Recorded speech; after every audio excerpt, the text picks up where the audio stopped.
Students, how are you all? Hope that all of you are very fine and in good health.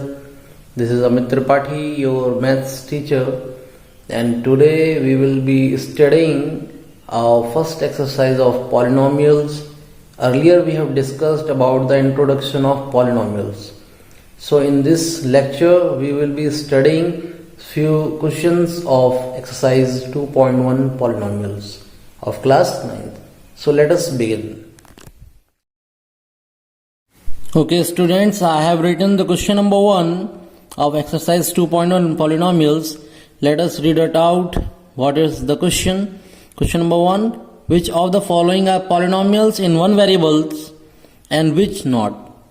State reasons for your answer.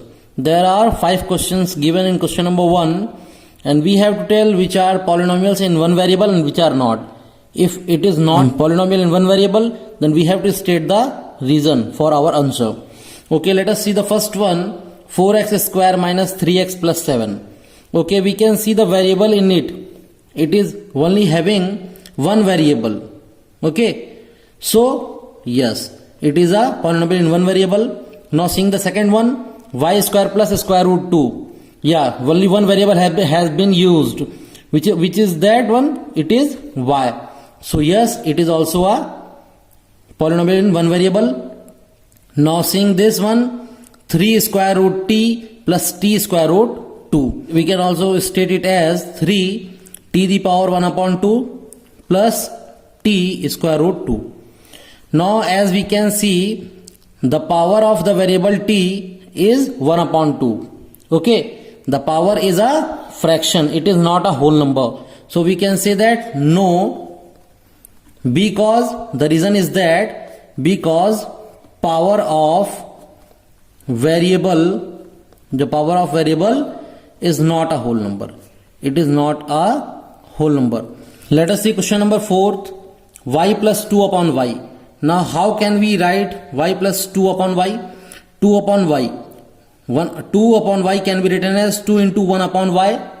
Okay, further we can expand it. 2y plus 2 into 1 upon y can be written as y the power minus 1, inverse of y. And here we can see that the power of y is not a whole number. It is negative number. So we can say that no. What is the reason of not being a polynomial in one variable? Because the power, or we can also just say that exponent, the power of variable is not a whole number. Let us see the fifth one. X the power 10 plus y the power 3 plus t the power 50. Okay, in these examples we can see that there are three variables being used. One variable is x, another one is y, and the third one is t. So it is also not a polynomial in one variable, because we can state the reason that because there are more than one variable. Okay, there should be exact one variable. There are more than one variable. Okay, let us proceed to question number 2. Let us read it out. Write the coefficient of x square in each of the following. Okay, we have to find the coefficient of x square variable.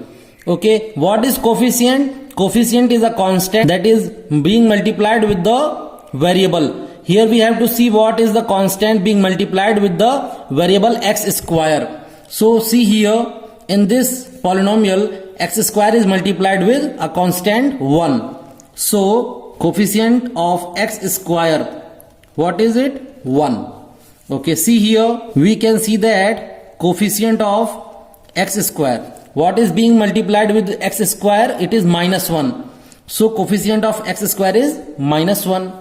Okay, and the third one is pi by 2 x square plus x. We can easily see that with x square, pi by 2 constant is being multiplied. So we can say that coefficient of x square is pi by 2. Okay, now see the last one, fourth one, square root 2x minus 1.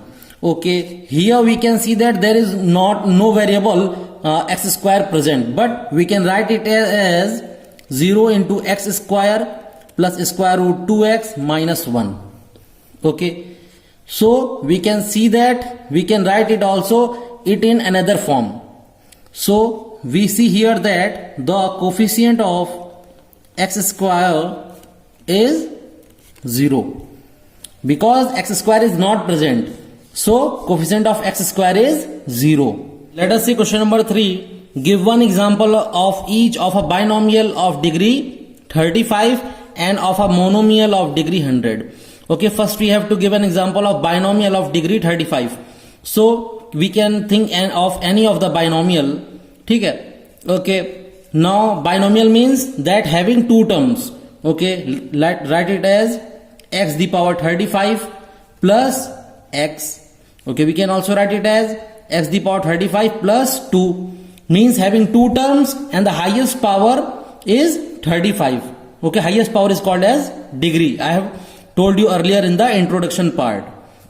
We can also write y the power 35 plus 9 or y the power 35 plus y square, etc. These are examples of binomial of degree 35. Okay, proceeding to the another example, monomial of degree 100. What monomial means? Monomial means single term. Okay, there are only having one term of the polynomials and the maximum power is 100 of variable. So let us take examples: x the power 100, y the power 100, t the power 100 and etc. so on. These are the examples of monomial of degree 100. Okay, so we can have different examples. There will be no unique answer to it, this question. Okay, every student may have different answers. Okay, proceeding to the question number 4. Write the degree of each of the following polynomial. So we have to tell the degree of the polynomials given here. What is the degree? Highest power of the variable. Okay, let us see the first question. 5x cube plus 4x square plus 7x. Here the variable is x. Very easily we can see it. And what is the maximum power of x? That is 3. So the degree of this polynomial is 3. Okay, now the second one, 4 minus y square. The variable is y and maximum power is 2. So the degree is 2. Okay, the third one, 5t minus square root 7. Here variable is t and the maximum power of t is 1. So the degree is 1. Okay, now proceeding to the last one. The example is a constant. Okay, in a constant, the constant is having always a degree, that is degree 0, because we can write 3 as 3 into x the power 0 or 3 into y the power 0. So we can see that the degree is 0. Okay, so always a constant polynomial will always be having a degree 0. Okay, question number 5. Classify the following as linear, quadratic and cubic polynomial. Linear means degree 1, quadratic means degree 2 and cubic means degree 3. So let us form 3 columns. First one as linear, second one as quadratic and the third one as cubic. Okay, make 3 columns separately. Okay, let us see one. First one, x square plus x. What is the maximum power of variable? That is 2. So it is a quadratic polynomial. Write it in the column of quadratic. Now seeing the second one, the variable is x and what is the maximum power of variable? We can see that 3 is the maximum power. So it is cubic. Okay, the second one is in cubic. Now seeing the third one, it is y plus y square plus 4. We can see here variable is y and the maximum power is 2. So it comes in the column of quadratic, y plus y square plus 4. Okay, seeing the fourth one, 1 plus x. Here the variable is x and the maximum power is 1. So we can say that it is a linear one. Okay, now fifth one, here also we can see that the variable is t and the maximum power is 1. So we can see that 3t is a linear polynomial. Now sixth one, Here r square. Variable is r and power is 2. So it is a quadratic polynomial. Okay. Now the last one, that is 7x cube. Here variable is x and the power is 3. So it comes in the column of cubic polynomial. It is a cubic polynomial. Okay students, we have discussed all the questions from the exercise 2.1 and hope you have understood and enjoyed the topic, and we will discuss the next topic in the next video, and we will meet you soon. Till then, take care. Goodbye.